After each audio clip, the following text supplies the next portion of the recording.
Testing audio.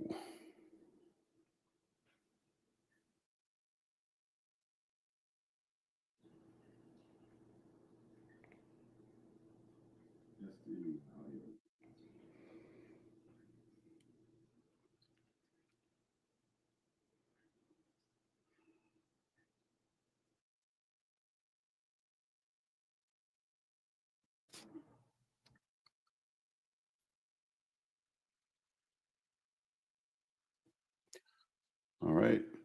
Hello, Snowman. Good day. I tested my audio. I think I'm good. Is everybody enjoying this market? I've got a lot of thoughts for sure. Let me open these charts a little bit.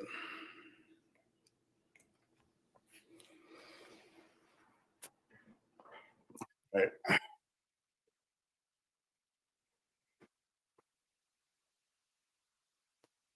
Thank you. Good to know. So yeah, happy Thursday, everybody. People are filing in. Again, if you were sent here and you've been eagerly awaiting support assistance by Trade Ideas, that's what takes priority. So at any time, just jump into the chat if you need assistance with a specific Trade Ideas support issue like you were sent here for. Otherwise, you're free to ask anything you want. It seems like my sessions kind of gravitate more towards the trading related side of things, where I watch Chris, who does a masterful job at just showing you every knob and button and lever and bug and workaround and possible scenario in our Trade Ideas Pro program. So if you're new, I'm a swing trader. I've been doing it for about 25 years, and I'm happy to help people avoid pitfalls, especially new traders and whatnot. I'm happy to look at charts and help people. If you've been attending my sessions as the last couple weeks, let me grab my pen. You may recall that I've been kind of building a basket of, I'm going to call it new administration portfolio, because let's face it, we are kind of at a major fork in the road here. And what a better time than to sit back and reassess your model. And that's kind of what I'm doing. So normally I'm coming in and I'm working in, I'm surfing the market a couple of days in, a couple of days out. But for the last few weeks, I've been slowly kind of building a portfolio of some different names that I think are going to be strong sectors, and I'll be happy to share those with you. And then if I get the move I want, and what does that mean? It means like we're looking at the NASDAQ right here, okay? We got stuck at the 200, perfect resistance, perfect pullback, 1, 2, 3, 4 days. Got the Fed out of the way. Here we are on a second attempt. I kind of feel like we got a good chance of going through and closing above the 200-day moving average, and there's your headline for tomorrow. So if we can get that, then my basket of stocks will continue to be happy. It's very happy today for the most part. I'll go through the names in a moment. But again, I'm deviating away from what I normally do, which is allocating my buying power towards surfing swing trades in and out, 3 or 4 days. What I've been doing the last few weeks is slowly building some names. Now I've had to pluck a few names and replace them with some other names, kind of like a manager of a baseball team, but I've got my lineup. I've got my table set. And the great trader from 100 years ago, Jesse Livermore, which the book Reminiscence of a Stock Operator was based on. Read it if you haven't heard of it or don't have it. Reminiscences of a Stock Operator. It's basically a drama bio on Jesse Livermore, and he's got some of the best trading axioms out there, because nothing changes when you're trading the markets, which is trading people's behavior. And one of the things he said was, some of the best money I've ever made was by sitting. And what he means by that is sitting. There's 2 different ways to sit. I'm sitting right now in that I've set my table, and I seem to have what other people want now. And so I'm just going to sit on my hands. Now, sitting can also occur back here where I was sitting in cash. I had a lot of cash back here. I wasn't doing much. So sitting quiet on cash, or setting your table and then recognizing that maybe, just maybe, you've got what everybody else wants and the early bird gets the worm. So my intention of these stocks I'm going to go through that I'm in are to sit in and then start to trade around. If I start getting big moves, oh, trust me, I'll peel 20% off here and there. I will ladder out and kind of turn that back into cash. But in the end, I might try to keep a core position, maybe of 25%, of maybe 30% of what these names are. And these names are, and I kind of alluded to it last week, I wanted to focus on some of the sectors I think are strong. NIBS is kind of like a Palantir. It is a Russian company, but I think it's going to be a major enterprise AI company. The chart looks pretty good last 2 days. And it happens to be the trade of the week. Yes, I know it gapped up, didn't give people much of a chance to get in. I'm sorry. But put the idea and the name on your plate nonetheless. Okay, so AI, Oklo, Trump pretty much said it. And I've been listening closely to what he's been saying because he's pretty good at telegraphing. He wants to fast track companies that want to come over here and build their factories, mega factories. He has said, look, I will guarantee you a fast track to energy. You can secure your energy, your power. What is that? I believe it's the nano nuke sector. I've talked a lot about that. You got SMR battling the 200-day. You've got NNE under the 50-day. And you got Oklo above the 50-day. So which one do you think I chose for exposure to the nano nuke modular reactor to power these not only AI centers, but giant gigafactories that are coming? So I've got exposure there. RFK Jr. is going to try and get people off psych medicines and get them on, rephrase that, get them off of SSRIs and antidepressants, Prozac and whatnot, and create a path for alternative medicines that might include psychedelics. And they've already hinted at the VA that the VA is going to study PTSD, and MindMed would be the major player there. Now, technically speaking, it needs to get above the 200. So, you're welcome to put these on your radar. I'm giving you kind of an explanation of why I like these. And I've always said the chart has to confirm the story. Some of these trades, the chart has confirmed the story. The others, I'm anticipating. So I admit that. MindMed being one of them. He had earnings this morning, sat through earnings. Chart would confirm the story if it can get above and close above the 200-day. Kodak, I've been talking a lot about Kodak, and it got ahead of itself last week. It's got earnings today. Yeah, I'm going to sit through it. I'm in the money. By the way, these are the order of most profitable to least profitable I'm going through. And Kodak, the story is becoming more and more clear. If companies are coming here like Roche and other companies to build factories to build their pharmaceuticals, they need the basic chemicals. And Kodak has spent the last few years already investing in capital to build factories and equipment that'll create these basic chemicals that are needed for manufacturing. They are set up perfectly for Trump's new domestic. RGTI, the trade of the week last week. This is exposure to the quantum computing. They had a great run back and forth quarter. RGTI is a strong one. So the chart is actually confirming that this is kind of a keeper. I like this one. And again, I came into today with all of these, so the sitting is nice. Tesla, trade of the week from a few weeks ago. I'm sitting in this one. Chart has not confirmed the story yet. Look at how many rejections we have at the 200-day. If you haven't figured it out, I just use simple moving averages. I will go down and use maybe a trade wave or throw a anchored VWAP in there occasionally for a second glance. But my main indicators here, are these 50, 200, and these are really the ones to pay attention to right now because the market in general is stuck under the 200 days. So just like that, Tesla is mirroring the market, stuck under the 200-day. Chart will confirm the story if it can close above. BBAI, and I'm going back to the AI sector. This one had earnings. It's been beaten up, and some people have called this the baby Palantir. This is a U.S. company, and it is also like an enterprise AI where they come in and they just read everything in every department of your company and spit out a way to save money and run efficiently. I've got 3 more names in my new administration portfolio here. I I had a little bit of cash this morning, and I noticed the quants.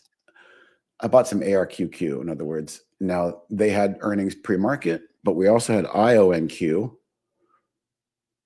which I forgot to type. I bought this morning. Let me back up. I was not in IONQ. I was in Yrade, and I was watching the earnings yesterday of IONQ. If you watched it, it gapped up huge. I have never seen a more egregious sell-off than that gap all the way down to this low. And so right around here, I said, well, I'll take a chance at 29, and it's working. So kind of double exposure there to quant, and then triple exposure to the quants, ARQQ. So these are probably one of the first ones I start to thin out of because there's some overweighting there. Two more names, Rumble. I'm going to ride this into earnings today. I think they're going to surprise. The chart does not confirm the story, so I'm behind the 8 ball, but if we can get above this 50-day moving average, maybe they'll have some surprise news today. I'm willing to gamble right now. And last but not least, gold and, in my opinion, rare earth exposure. It's actually starting to pop here. This is a Las Vegas mining company, and I think it's quite possible that there could be some, the gold miners are doing very well, but these people might, this company might start to shift into rare earth as well. That'd be quite the headline, and then I would fade out of that one. But again, my intentions might be, not all of them, but most of these, like Tesla, Kodak, some of these big names, I don't want to completely sell out. I'd like to get out of these positions I have. They're all 10% positions. I got 1, 2, 3, 4, 5, 6, 7, 8, 9, 10, 11, 12, roughly 8, 10% positions each. And I would thin those down to maybe 3%, 5% core position, and then use that cash to turn around and go back to swing trading. So that's my plan. That was a lot of rambling, but cool that you guys, looks like you were listening. Happy to take any questions. Trade ideas, product related, market related. I did something earlier. Dan was showing yesterday this compare count window. And basically, it's just mirroring the two configurations. Oops, I'm sorry, the configuration. Why does it do that? Anyway, the configuration of, what did he call it? Explosive movers. If you look at the configure of this, it's kind of new highs in all time frames, and probably got a lot of filters for relative volume and no earnings, so no ETFs. So just explosive stuff that's making new highs on all time frames with good relative volume, basically. So using those parameters on the upside and the downside, we can create this. Some people call it a worm. Dan calls it a market pulse. Technically, it's called a compare count window. So this is something that he made yesterday, or he's been making. I'm happy to share this. We can share this via the cloud. And all it does, like Dan says, is just kind of give us a different graphical way of reading the market pulse. I'm so old school that I'll wind up, using these over here, S&P new 500, my watch list, and just kind of get a feel for how much green or red is coming through. But a cool visual is that you can use this. David, yes, listening. All right, David, you got it. I'm glad it's resonating. So market pulse is telling us that in terms of the explosive movers, they're beating the explosive down ones 2 to 1. And there is a historical over the last 20 minutes, looks like, maybe longer. And it kind of gives us a trend. And as long as these lines don't cross, and once they start crossing, then you're getting, into noise and volatility. But as long as they keep a nice separation here, and they stay out of each other's kitchen, we can kind of maybe lean on a trend. Truth Seeker, yes, how to use a multi-strategy window. So let me open one that I know I can look at. It's Andy's Master Blaster. It's an oldie.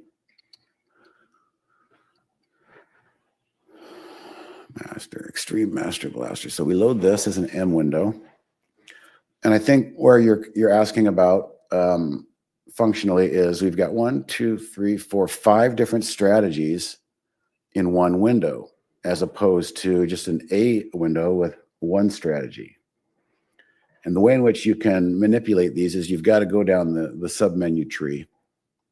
So you start at strategies, and you can see we can turn off any of these existing ones. And as we hover over, we get a feel for what color each one is color coded. And if we want to stop and say, well, what's this one in light blue? This one's coming through. We can go over here, and you can quickly look at the summary and have the summary explain to you what that light blue section is looking for. So again, from the submenus, you could add a new strategy and start building on top of that. So it's exactly what it sounds like, multi-strategies, many strategies in one window. You know, back in the day, it was a good screensaver, real estate space saver to do that. A couple of unique things about that is the history is a little different because, like, if we do all history, it's just going to give us everything. So it's not exactly. Another thing is, if we go back to real time, let's say you really like this blue one, but you don't want all this other stuff. You could segment that by right clicking, going to strategies. Where'd it go? There it is, blue. And you could say, pop this one out as a single alert window for me. And then you could monitor that like by itself. So Truth Seeker, if that covers like what you're asking, hopefully it does.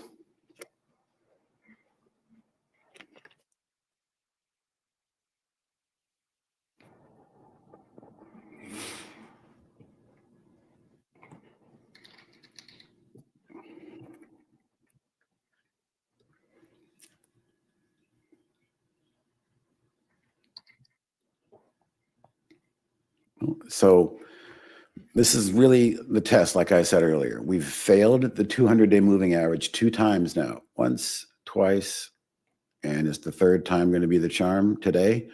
If we get a really handsome green candle with a solid close above the 200-day, you know, chances are you want to probably stay with that and see what, you know, what comes of it, because that's what I'm going to do. Did I misspell Yrade? Trade ideas. That's bugging me. I got to fix that. That's probably too late.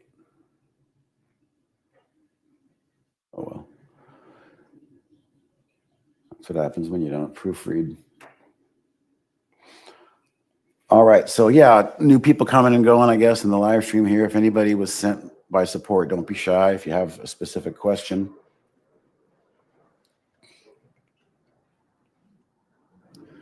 We do this every day. And honestly, Dan has a different flavor. Yesterday, the CEO comes in on Wednesdays. He's not able so much to give people the support that maybe they're looking for like Chris does, but he'll give you kind of a high level view of what's coming and what you can do. He shared that. He was the one who talked about this yesterday, just kind of reminding people that there's a lot of hidden Easter eggs and treasures within trade ideas.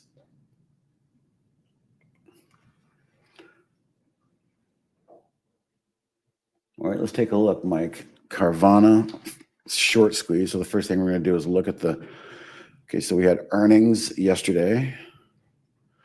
You got 5.6% short. So I don't know if that would qualify as a short squeeze, but it's certainly is probably confirming the story of the economy, and people are buying cars again in this form and fashion. But I would want to see more like 15% short that float to consider that it would be a short squeeze. Now, also, you got to look left and consider we literally kissed that prior high with this wick right there, that last little umph.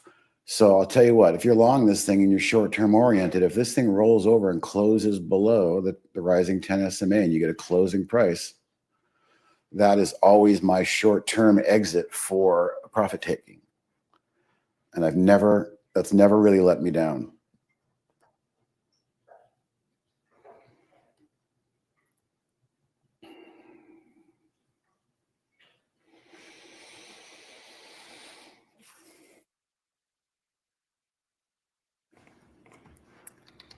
let's see, small caps. I'm just curious. Okay, small caps are breaking through their 50, but look at how respectively they have this much to go to kind of catch up with where the Qs are in their world. But they're up 2.3 today. The SPY 1.4. Oh, so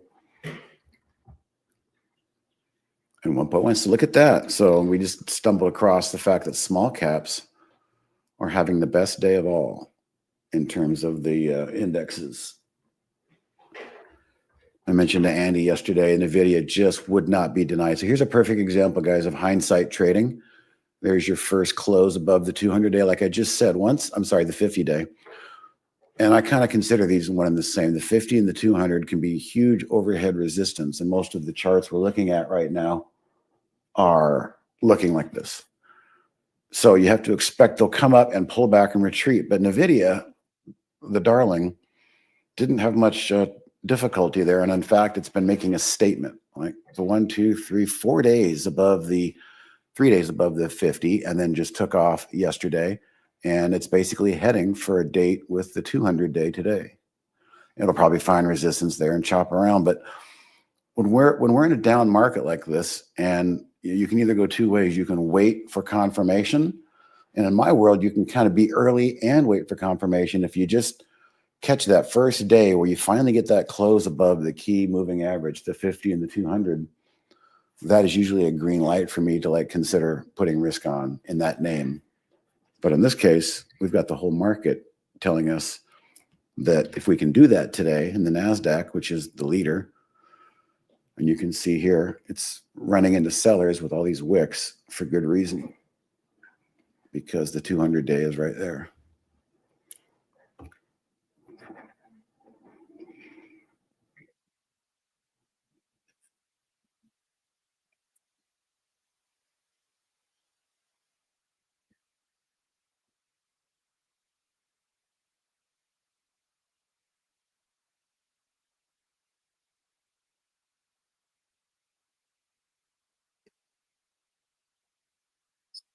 All right. Well,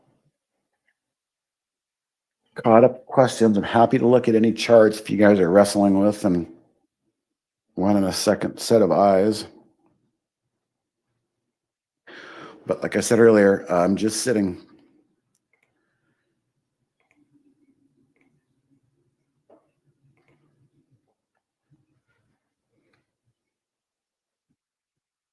The worst trade is barely red.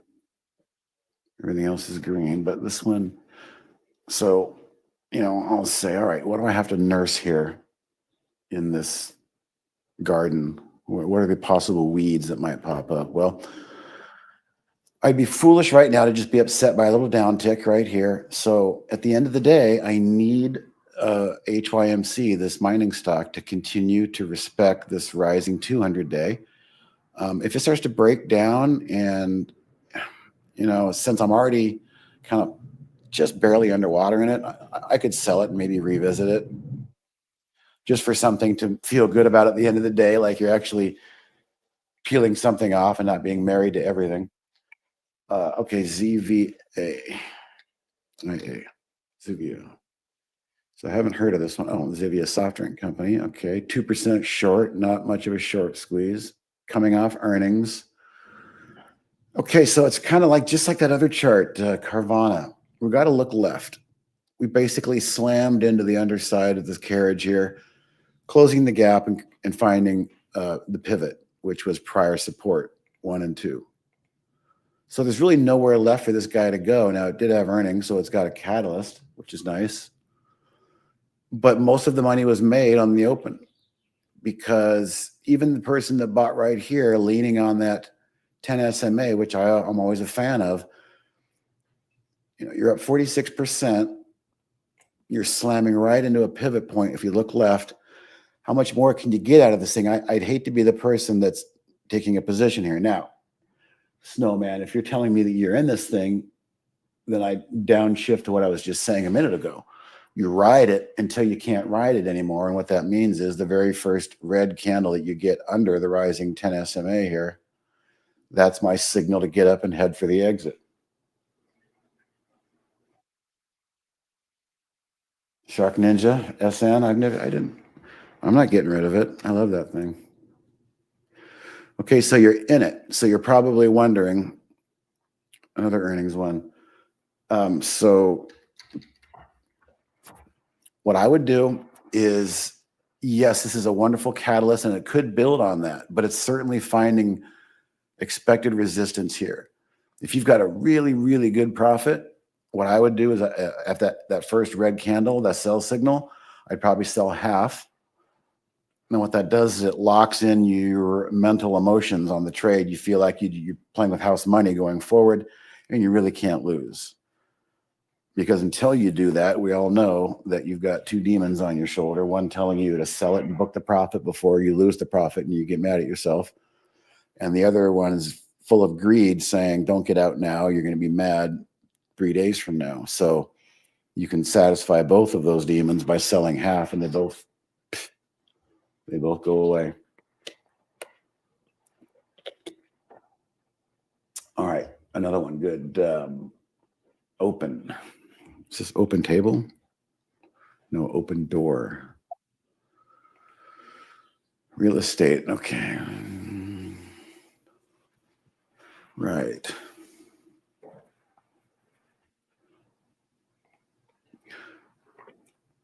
%12 short.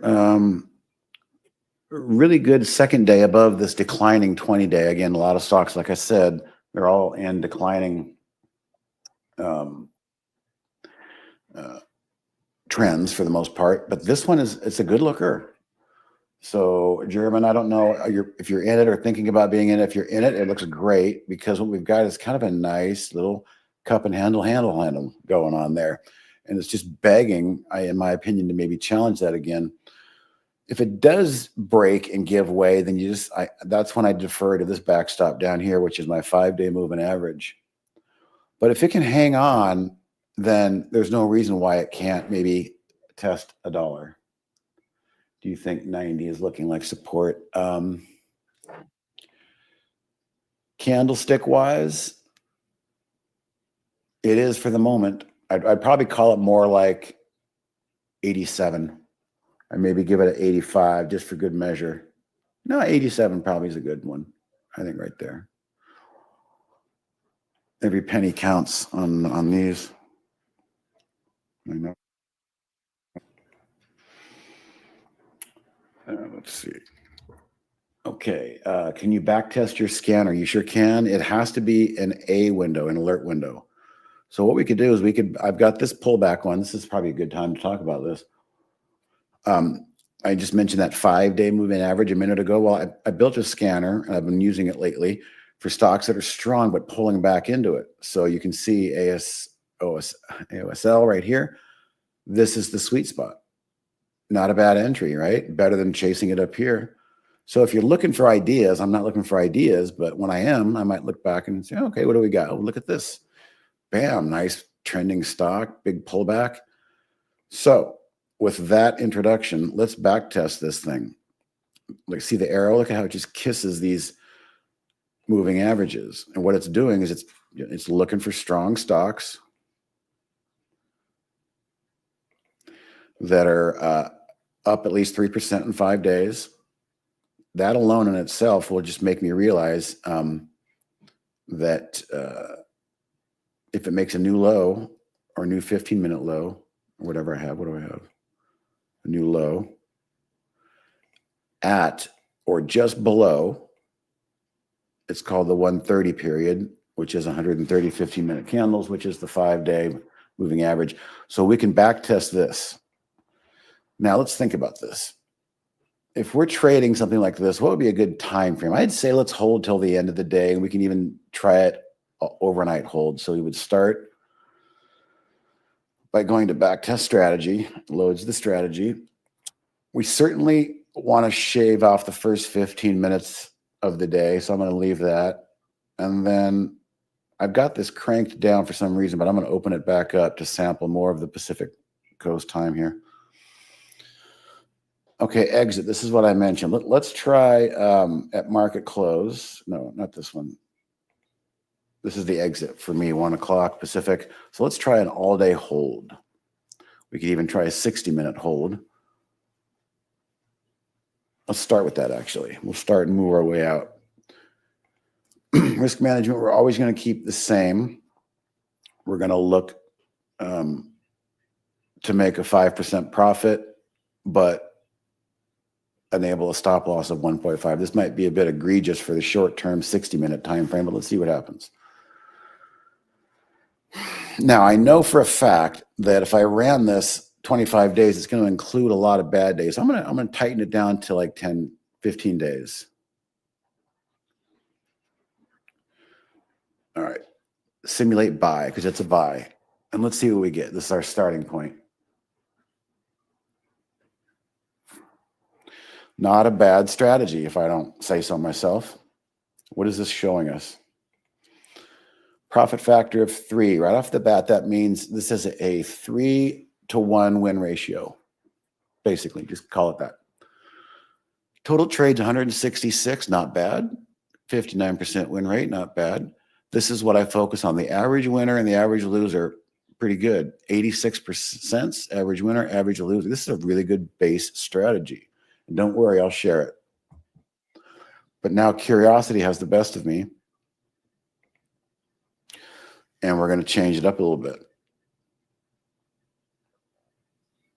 What I meant is that if I you can't build a pre-market scanner to find tickers in pre-market, because the pre-market, it's just not available, because the back tester assumes market order entries. It's not set up to do that. So if that was your question, I apologize. You said, can I back test my scanner? But you've led me down a path that I want to continue for other people that might be interested. So we're going to simulate the exit at the end of the day now and see if we can improve on that. We just whack a buy and we can compare notes. Even better. Now, mind you, guys, remember, I said I'm only sampling the last 15 days. If I sampled all 30 days here, we've had, these days would not do me any disservice. We probably wouldn't get any good trades. But the last trend here, as long as we stay in this kind of a trend, that's why I'm just sampling this data sample size. All right. So going forward, we can compare. We've jumped our win percentage. We've increased the average winner, average loser, and all we did was hold till the end of the day. So it's telling us that stocks that are strong, that pull back and bounce into their 5-day moving average, are likely to recover nicely. Here's a good example. MRX was the last one to come through. This would be about the 60-minute hold. And then this sample just said what happens if we hold this to the end of the day based on the prior 15 days data. So again, I'm kind of massaging the data to really feel like if we stay in this kind of a trend, I don't want to look at those down days. I want to kick that out. And then last but not least, what happens if we maybe try to get greedy and hold it overnight and say at the market open tomorrow, maybe we get a nice gap or something. What happens if we do that? Can we increase our data? No. So the longer we hold it overnight, there's too much risk.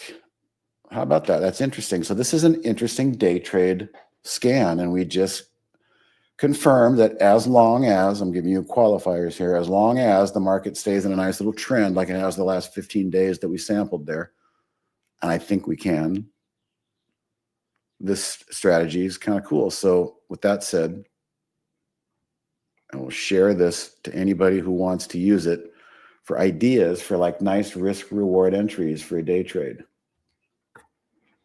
I'll qualify that. Good risk reward entry for hold all day. Back tested. Bona fide.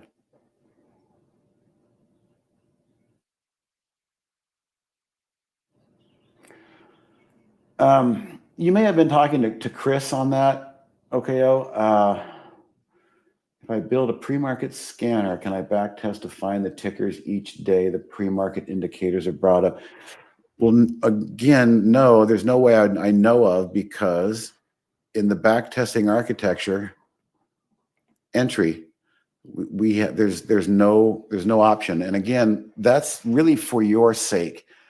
There's so much noise and illiquidity and widespread, and I think it would be a great disservice to try and make sense out of at least the way we've built our simulator. Now, we do have a new improved simulator coming.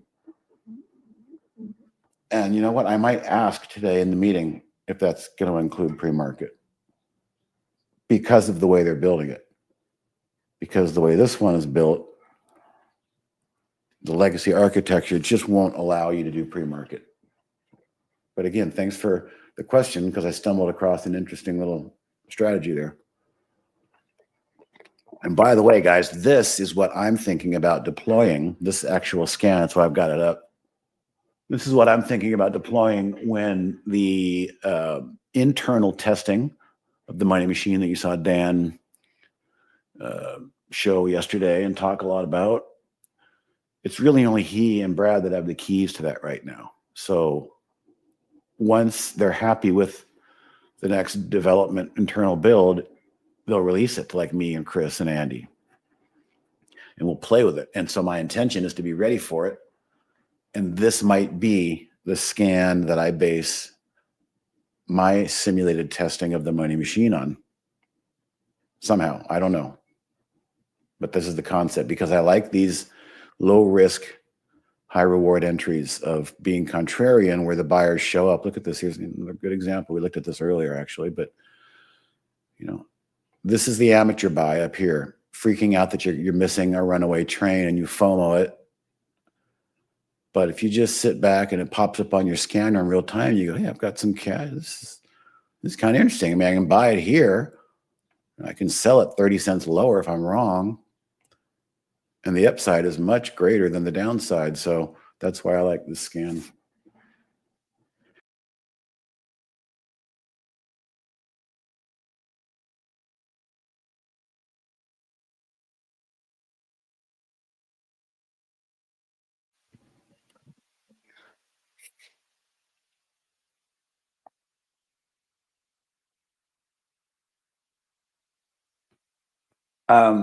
I know Dan is testing through E-Trade like he showed yesterday. I don't know. Dan might be the only one who has the live account.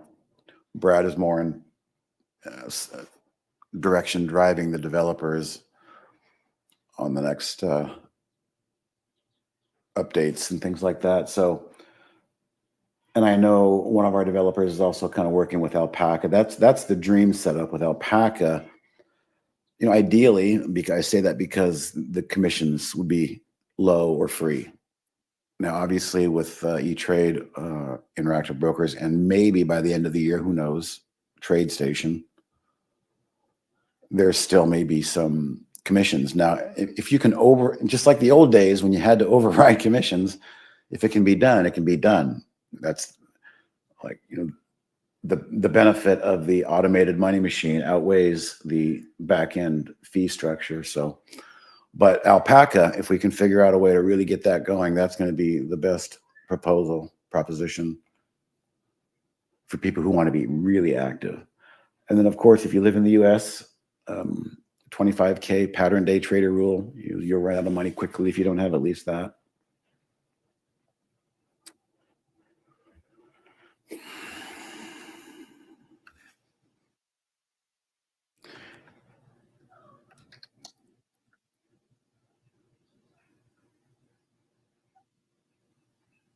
Hey guys, I'll be right back. I got to feed the cat. He's driving me nuts. Wife is out. I'll be back in 2 minutes.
Mind med for the cat? It's like no, but he does get his share of gabapentin when it's time to trim his nails so he doesn't shred my arms.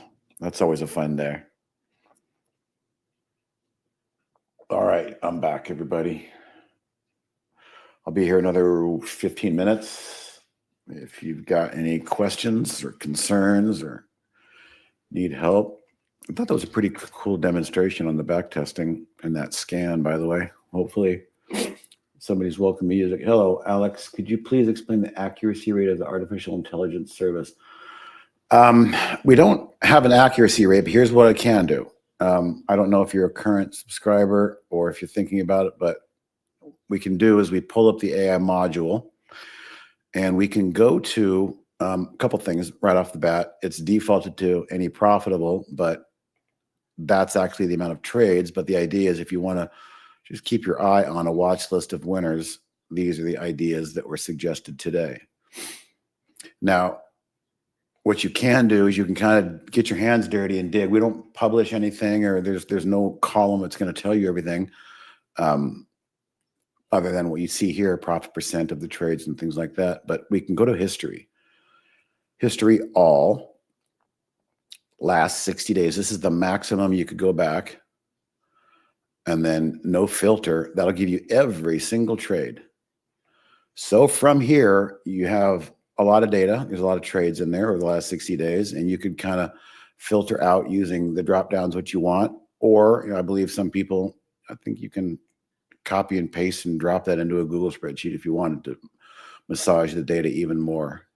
But that's the extent of like what we would have. There's nothing really published or a column for that. Okay, I just loaded your all-day hold window. Is there is one symbol? Okay, so great question. Just so you know, that's the way the product works. Much like this compare account window, it's been running. Ooh, look at that. That's giving some juicy internals. I'm glad I pulled that up. But this is from the beginning. It's been running. And we can minimize that and keep it running. So the same concept applies here. This has been running from the open. You can get this look by right-clicking and going to history, but once you come back to real time, I mean, I'll demonstrate it for you so everybody sees what you're seeing. Okay, there's my history. Okay, cool. Now I want to go back. Or if you're loading it like you for the first time, you only get the most recent. So that's the answer to your question. You're only getting the most recent.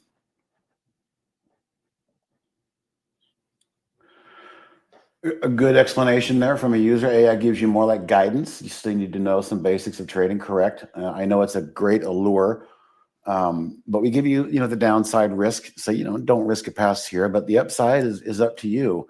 And a lot of people don't want that responsibility, but the truth is you need to learn it. TI gives you the best support because they're actually here an hour a day. Exactly. Barry answers your questions all day as much as he can. He's trading his own account, remember, live. So he's still doing that and doing living trading, but he does make himself available. But this is the 1 power hour each day where you can really, get a deep dive help from the host and different flavors of the host. I trade a lot differently than Dan does. Dan's more of a position holder, even though I'm doing that now. Yeah. And so Andy's more like myself. He'll be here tomorrow. He's more of a swing trader. He and I have a couple of overlapping positions like Tesla and Oklo.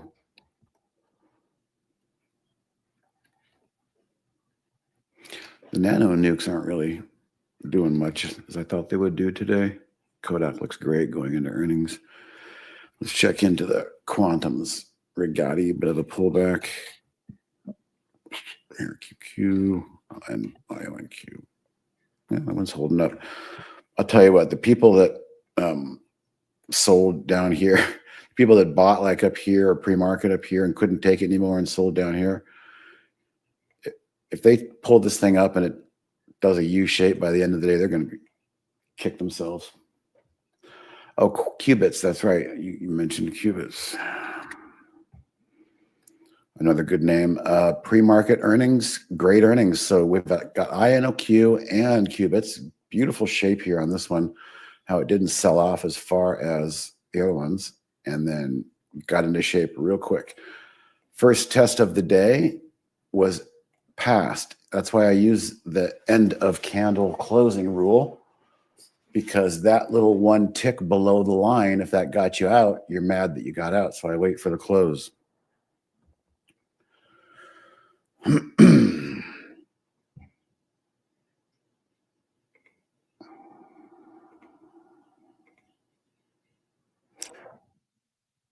Do I have any news recommendations for long-term holding? I think anything news related, we're doing some things with Benzinga. We're trying to. I think they're hands down probably the best news service out there. Our news is nothing more than just scraping Google News Finance, and it's nothing to be proud of, but it's just there as a backup. But more of a in-depth, real-time news feed, Benzinga is a great place. If you haven't looked at them, I would explore them. Okay, good. Yeah, you're welcome, Mark. Again, he's talking about some of the names that I'm holding, and I've set my table. I'm not swing trading these. I'm betting on a new administration, kind of a paradigm shift. And then if I get the big move I want, over the course of days or maybe a couple of weeks, I'll start to fade out of these names and raise cash to swing trade. But these are the names, and they're in the order of most profitable. Nibius Russian AI, kind of similar like Russian Palantir is what I would call. MindMed, I got a good price in that. I've been holding for a while. RFK Jr., Kodak, domestic production, pharmaceuticals, Oklo, Nanonuke, Yrade, quantum computing,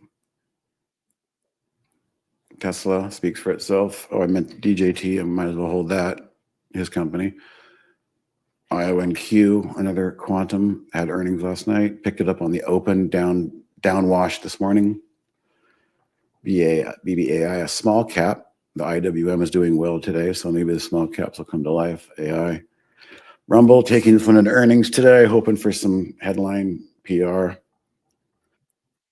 QQQ, just a few. This is like cleanup at the old Wheel of Fortune, like when you had like a couple pennies left and you wanted to put it on gift certificate. I just threw it into ARQQ, another quant stock. And then last but not least, I'm still underwater barely in this mining stock, HYMC. All right, you're welcome, Alex. Thanks for the feedback. Thanks, Mark. So back to the hold all day window. When another stock touches the 130 on the 15-minute chart, it'll show up on this window. Yeah, it will. So nothing has done so yet. So we're just staring at this MRX. So if you haven't done so, I mean, ideally, probably the most names might come in, I guess, in the early first half of the day. But save this and then let it run tomorrow after the bell and see. Let's see how many names we got today.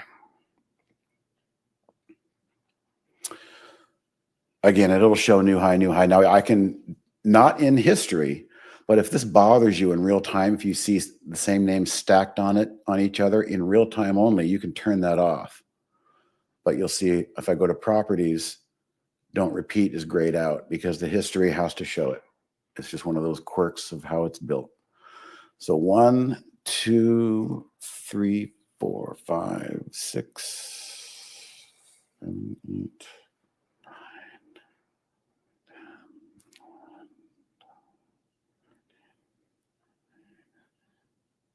Wow, IQ was on there, blew right through there. I started buying at that level, not from the alert, but I was just watching. So a lot of names, I would guess probably 25 or 30 names today, but this probably really lit up because of the gap up we had in the market and the way in which everything sold off. So this was a perfect scan for a day like today. Is this going to be good on a day where we gap down? Probably not. It would be probably pretty quiet.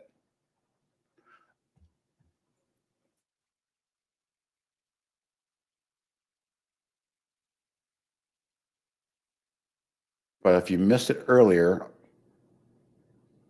I'm going to drop it in here again if you're showing up late, because and you're a trade ideas user and you know what to do with this link. We back tested this half an hour ago, and we found out that a timed exit at the end of the day, and if we just scan the last 14 trading days, the last 3 weeks where we've had a good solid base built, what can we get to expect based on past result data, maybe help give us future confidence. So again, I'm running this again. If you're joining us late, this is what we looked at earlier. Pretty solid scan, 166 trades over 3 weeks. 4 winners to 1 loser profit factor. Average winner $1.50, average loser 60 cents. Projected annual return 1,000%. That's always fun. But 15% over the course of that 3 weeks. And then you can always click into the calendar and start looking at some of the names. And you can go through in hindsight and look on that day and see what names were in there and how they did. So pretty cool. And that was small share size too. I mean, if you really want to play around, you know, you could say,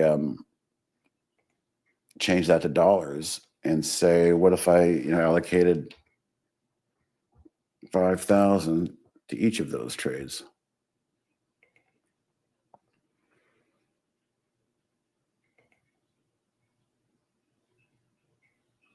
I think it's going to come up.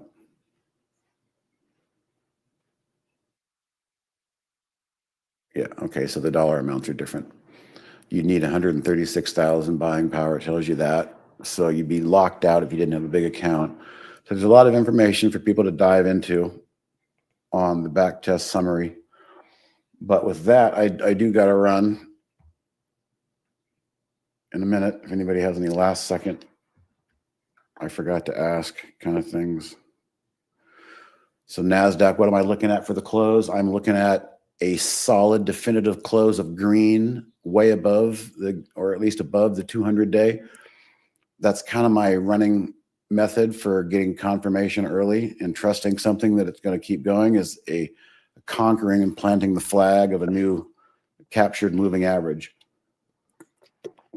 So capture the flag on the 200-day and the NASDAQ. If we finish strong like that, then I'll sleep very well tonight, taking all the risk into tomorrow. All right. Thank you, Mike C. Time to go. Thanks, everybody.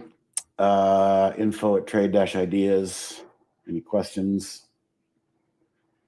And if you're on the replay, you can send an email to info@trade-ideas.com for any questions.